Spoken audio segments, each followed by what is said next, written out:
माननीय हर्क साम्पाङले प्रधानमन्त्री बालेन शाहलाई नीच देखाउँदै जति बेला पनि यो देश तैँले चलाउन सक्दैनस्, राजीनामा दे भन्दै गर्दा उता भने बालेन शाह मौन छन्।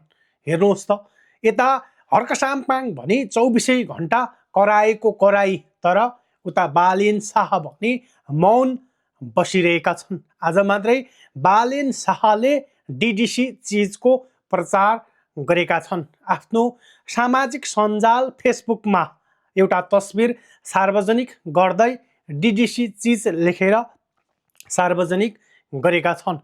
यो नेपाल सरकारको माताहतमा रहेको चौरी गाईको दुधबाट बन्ने विभिन्न किसिमको प्रोडक्टहरूको आज मात्रै बालेन शाहले प्रचार प्रसार गरेका छन्। हेर्नुहोस् त, उता धरानका माननीय हर्क साम्पाङ भने बालेन शाहलाई देखि सक्दैनन्। 24 घण्टा बालेन शाहको विरुद्धमा बोलेका छन्, लेखेका छन्, तर यता बालेन शाह भने मौन छन्।